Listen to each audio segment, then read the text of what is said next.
ਤੁਸੀਂ ਕੀ ਸਮਝਦੇ ਉਧਰ ਕੀ ਹਾਲਾਤ ਚੱਲ ਰਹੇ ਨੇ, ਕੀ ਤੁਸੀਂ ਮਹਿਸੂਸ ਕੀਤਾ ਕਿਹੜੇ ਵੱਡੇ ਮਾਰਕੇ ਮੁਤਵੱਕੇ ਨੇ ਉਧਰ?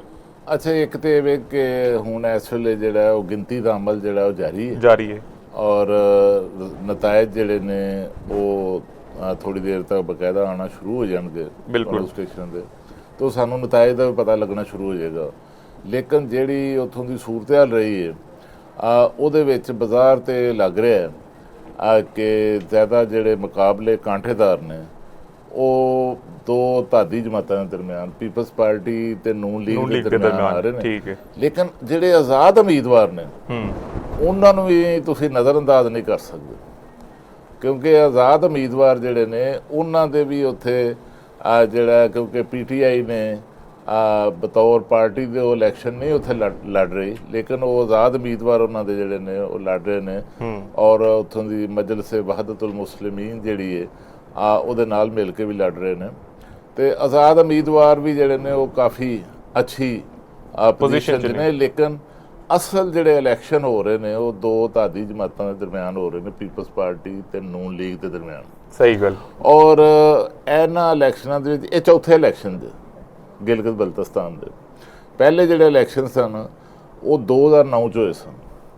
ਉਹ 2009 'ਚ ਉਦੋਂ ਪੀਪਲਸ ਪਾਰਟੀ ਦੀ ਹਕੂਮਤ ਸੀ ਵਫਾਕ 'ਚ, ਤੇ ਪੀਪਲਸ ਪਾਰਟੀ ਨੇ ਜਿਹੜਾ ਜਿਹੜੀ 18ਵੀਂ ਤਰਮੀਮ ਹੈ ਉਹਦੇ ਤਹਿਤ ਗਿਲਗਿਤ ਬਲਤਿਸਤਾਨ ਨੂੰ ਜਿਹੜਾ ਉੱਥੋਂ ਦੇ ਆਈਨੀ ਜਿਹੜੇ ਇਹਨਾਂ ਨੂੰ ਹਕੂਕ ਨੇ ਸੂਬੇ ਦੇ ਉਹ ਦਿੱਤੇ ਸਨ। ਸਹੀ ਹੈ। ਔਰ ਪੀਪਲਸ ਪਾਰਟੀ ਦੀ ਇੱਕ ਬੜੀ ਗਿਲਗਿਤ ਬਲਤਿਸਤਾਨ ਦੇ ਵਿੱਚ ਬੜੀ ਇੱਕ ਦਿਲਚਸਪੀ ਉਹਨਾਂ ਦੀ ਸ਼ੁਰੂ ਤੋਂ ਰਹੀ ਹੈ। ਔਰ ਤੁਸੀਂ ਦੇਖਦੇ ਹੋਵੋਗੇ ਕਿ ਬਿਲਾਵਲ ਭੁੱਟੋ ਜਿਹੜਾ ਉਹਦੇ ਏਡੇ ਵੱਡੇ ਵੱਡੇ ਜਲਸੇ ਹੋਏ, ਬਿਲਕੁਲ ਆਵਾਮ ਦਾ ਜੰਮੇ ਗਫੀਰ ਵੇਖਣ ਨੂੰ ਮਿਲਿਆ। ਇਹ ਸਵਾਲ ਇਹ ਪੈਦਾ ਹੁੰਦਾ ਕਿ ਨਤਾਇਜ ਤੇ ਜਲਸਿਆਂ ਨਾਲ ਮਸ਼ਰੂਤ ਨਹੀਂ ਹੁੰਦੇ, ਨਤਾਇਜ ਦੇ ਨਾਲ ਕਈ ਹੋਰ ਚੀਜ਼ਾਂ ਵੀ ਜੁੜੀਆਂ ਹੁੰਦੀਆਂ ਨੇ, ਕਿਉਂਕਿ ਇੱਕ ਰਵਾਇਤ ਹੈ ਸ਼ੁਰੂ ਤੋਂ ਕਿ ਜਿਹਦੀ ਹਕੂਮਤ ਵਫਾਕ ਜਿਸ ਪਾਰਟੀ ਦੀ ਹੁੰਦੀ ਹੈ, ਗਿਲਗਿਤ ਬਲਤਿਸਤਾਨ 'ਚ ਵੀ ਹਕੂਮਤ ਜਿਹੜੀ ਹੈ ਹੁਣ ਤੱਕ ਰਵਾਇਤ ਇਹ ਰਹੀ ਹੈ ਕਿ ਉਹਨਾਂ ਦੀ ਬਣਦੀ ਹੈ। ਸਹੀ ਗੱਲ। ਔਰ ਕਸ਼ਮੀਰ 'ਚ ਵੀ ਜਿਹੜੀ ਹੈ ਉਹਨਾਂ ਦੀ ਬਣਦੀ ਰਹੀ ਹੈ। ਲੇਕਿਨ ਇਸ ਦਫਾ ਜਿਹੜੇ ਇਲੈਕਸ਼ਨ ਹੋ ਰਹੇ ਨੇ ਉਹਦੇ ਵਿੱਚ ਦੋ ਧਾਦੀ ਜਮਾਤਾਂ ਆਮਣੇ ਸਾਹਮਣੇ। ਜਿਹੜੇ ਪਿਛਲੇ ਇਲੈਕਸ਼ਨ ਸਨ ਪੀਟੀਆਈ ਦੇ ਦੌਰ ਦੇ ਵਿੱਚ, ਉਹਨਾਂ ਇਲੈਕਸ਼ਨਾਂ ਦੇ ਵਿੱਚ ਉਹ ਜਿਹੜੀਆਂ ਆਪੋਜੀਸ਼ਨ ਦੀਆਂ ਉਸ ਵੇਲੇ ਦੀਆਂ ਜਮਾਤਾਂ ਹਨ ਪੀਪਲਸ ਪਾਰਟੀ ਨੂਨ ਲੀਗ, ਇਹਨਾਂ ਨੂੰ ਉੱਥੇ ਲੈਵਲ ਪਲੇਇੰਗ ਫੀਲਡ ਨਹੀਂ ਸੀ ਮਿਲਿਆ। ਠੀਕ ਹੈ। ਤੇ ਇਹ ਜਿਵੇਂ ਤੁਸੀਂ ਗੱਲ ਕੀਤੀ ਹੈ ਦੋ ਇਤਿਹਾਦੀ ਜਮਾਤਾਂ ਵਫਾਕ ਦੇ ਅੰਦਰ ਜਿਹੜੇ ਹਨ ਉਹ ਹਲੀਫ ਨੇ ਤੇ ਉਧਰ ਜਾ ਕੇ ਹਰੀਫ ਬਣ ਜਾਂਦੇ ਨੇ, ਇਹ ਪਾਕਿਸਤਾਨੀ ਪੋਲਿਟਿਕਸ ਜਿਹੜੀ ਹੈ ਉਹ ਸ਼ੁਰੂ ਤੋਂ ਹੀ ਕਿਆ ਆਇਆ ਇਸ ਤਰ੍ਹਾਂ ਦੀ ਹੈ ਜਾਂ ਕੋਈ ਖਾਸ ਮੌਕਿਆਂ ਦੇ ਉੱਤੇ ਇਸ ਤਰ੍ਹਾਂ ਦੀ ਹੋ ਜਾਂਦੀ ਹੈ ਕਿ ਉਧਰ ਇੱਕ ਦੂਸਰੇ ਨੂੰ ਬਲੇਮ ਜਿਵੇਂ ਵੀ ਕੀਤਾ ਜਾ ਰਿਹਾ ਹੈ? ਉਹ ਇਹ ਕਹਿ ਰਹੇ ਕਿ ਤੁਸੀਂ ਲਾਹੌਰ ਜਿਹਾ ਬਣਾਉਣਾ ਹੈ ਤੇ ਉਹ ਲਾਹੌਰ ਤੁਸੀਂ ਬੜੀ ਤਰੱਕੀ ਕਰ ਲਈ ਹੈ, ਕੋਈ ਕਹਿੰਦਾ ਤੁਸੀਂ ਜਿਹਾ ਬਣਾਉਣਾ ਹੈ, ਕਰਾਚੀ ਤੁਸੀਂ ਕੀ ਚੰਨ ਚਾੜ ਲੈਣੇ। ਅੱਛਾ, ਤੁਸੀਂ ਬੜਾ ਅੱਛਾ ਸਵਾਲ ਕੀਤਾ।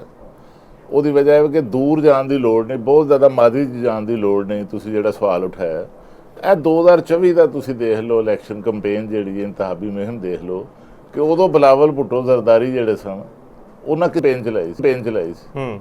ਬਿਲਾਵਲ ਭੁੱਟੋ ਜ਼ਰਦਾਰੀ ਦੀ ਸਾਰੀ 2024 ਦੀ ਜਿਹੜੀ ਕੰਪੇਨ ਸੀ ਉਹਦੇ ਵਿੱਚ ਉਹਨੇ ਜਿਹੜਾ ਸੀ ਉਹ ਟਾਰਗੇਟ ਜਿਹੜਾ ਉਹ ਨੂਨ ਲੀਗ ਨੂੰ ਕੀਤਾ ਸੀ, ਨੂਨ ਲੀਗ ਦੀ ਲੀਡਰਸ਼ਿਪ ਨੂੰ ਕੀਤਾ ਸੀ। ਤੇ ਉਹ ਪੂਰੇ ਮੁਲਕ ਜਿੱਥੇ ਜਲਸੇ ਕਰਦੇ ਹਨ ਉੱਥੇ ਲੈਵਲ ਪਲੇਇੰਗ ਫੀਲਡ ਮੰਗਦੇ ਸਨ। ਔਰ ਸਭ ਤੋਂ ਜ਼ਿਆਦਾ ਹਿੱਟ ਕਰਨ ਦੇ ਬਾਵਜੂਦ ਜਦੋਂ ਇਲੈਕਸ਼ਨ ਹੋਏ ਤੇ ਰਿਜ਼ਲਟ ਆ ਗਏ ਤੇ ਹਕੂਮਤਾਂ ਬਣ ਗਈਆਂ, ਹਕੂਮਤ ਸਾਜ਼ੀ ਹੋ ਗਈ, ਤੇ ਉਹ ਹੀ ਬਿਲਾਵਲ ਭੁੱਟੋ ਜ਼ਰਦਾਰੀ, ਉਹ ਹੀ ਪੀਪਲ ਪਾਰਟੀ ਤੇ ਨੂਨ ਲੀਗ ਇਕੱਠੇ 'ਚ ਬੈਠ ਕੇ ਅਥਾਦੀ ਬਣ ਗਏ।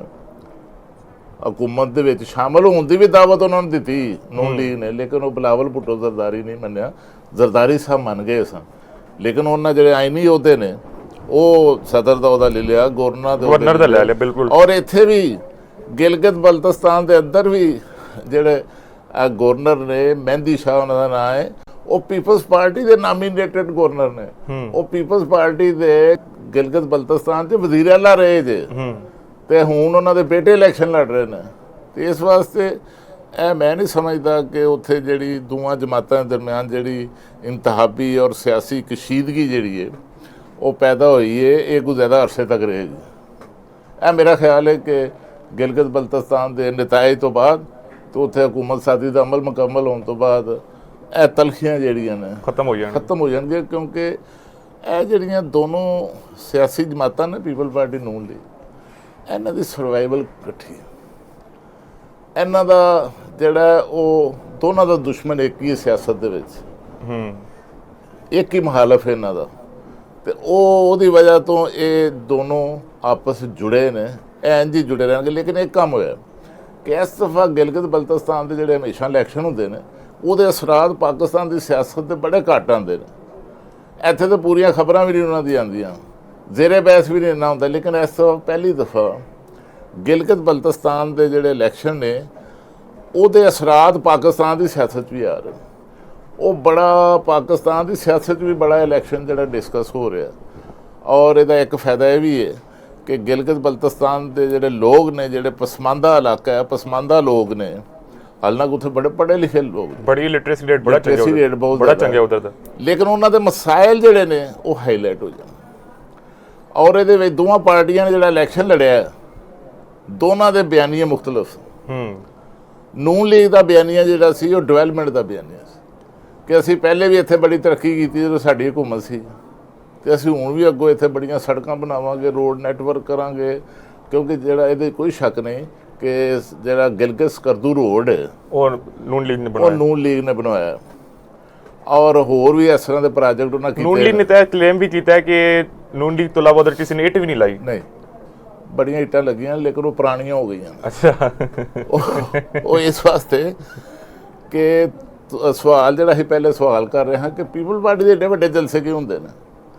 ਉਹ ਜਲਸੇ ਇਸ ਵਾਸਤੇ ਹੁੰਦੇ ਨੇ ਕਿ ਉੱਥੋਂ ਦੇ ਲੋਕ ਜਿਹੜੇ, ਜਾਂ ਇੱਥੋਂ ਦੀ ਜਿਹੜੀ ਪਾਰਟੀ ਹੈ ਪਾਕਿਸਤਾਨ ਦੀ, ਜਿਹੜੀ ਉੱਥੋਂ ਦੇ ਲੋਕਾਂ ਨਾਲ ਜੁੜੀ ਹੈ, ਉਹ ਪੀਪਲ ਪਾਰਟੀ। ਅੱਛਾ, ਉਹਦੀ ਇੱਕ ਵਜ੍ਹਾ ਹੈ ਕਿ ਜਿਹੜਾ ਗਿਲਗਿਤ ਬਲਤਿਸਤਾਨ ਦੇ ਆਵਾਮ ਸਨ, ਇਹਨਾਂ ਨੂੰ ਜਿਹੜੇ ਇਹ ਗੁਲਾਮ ਸਨ ਉੱਥੋਂ ਦੇ ਰਾਜਗਾਨ ਦੇ, ਰਾਜਿਆਂ ਦੇ, ਇਹਨਾਂ ਦਾ ਉੱਥੇ ਜਿਹੜਾ ਸਰਦਾਰੀ ਸਿਸਟਮ ਸੀ।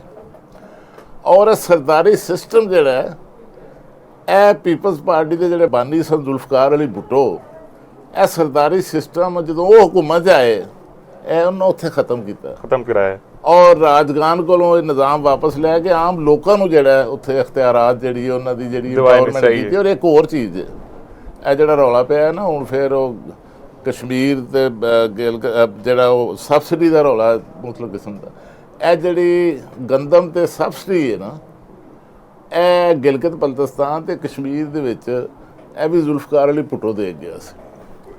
ਫਿਰ ਬੇਨਜ਼ੀਰ ਭੁੱਟੋ ਆਈ, ਤੇ ਬੇਨਜ਼ੀਰ ਭੁੱਟੋ ਨੇ ਉੱਥੋਂ ਦਾ ਜਿਹੜਾ ਨਿਜ਼ਾਮ ਸੀ ਉਹਦੇ ਵਿੱਚ ਜਿਹੜਾ ਸਿਆਸੀ ਨਿਜ਼ਾਮ ਦੇ ਤਹਿਤ ਇਲੈਕਸ਼ਨ ਦਾ ਅਮਲ ਜਿਹੜਾ ਸ਼ੁਰੂ ਹੋਇਆ ਸੀ, ਉਹ ਮੁਹਤਰਮਾ ਬੇਨਜ਼ੀਰ ਭੁੱਟੋ ਦੇ ਦੌਰ 'ਚ ਉਹਨਾਂ ਦਿੱਤਾ ਸੀ। ਸਹੀ ਹੈ। ਤੇ ਫਿਰ ਸੂਬੇ ਦਾ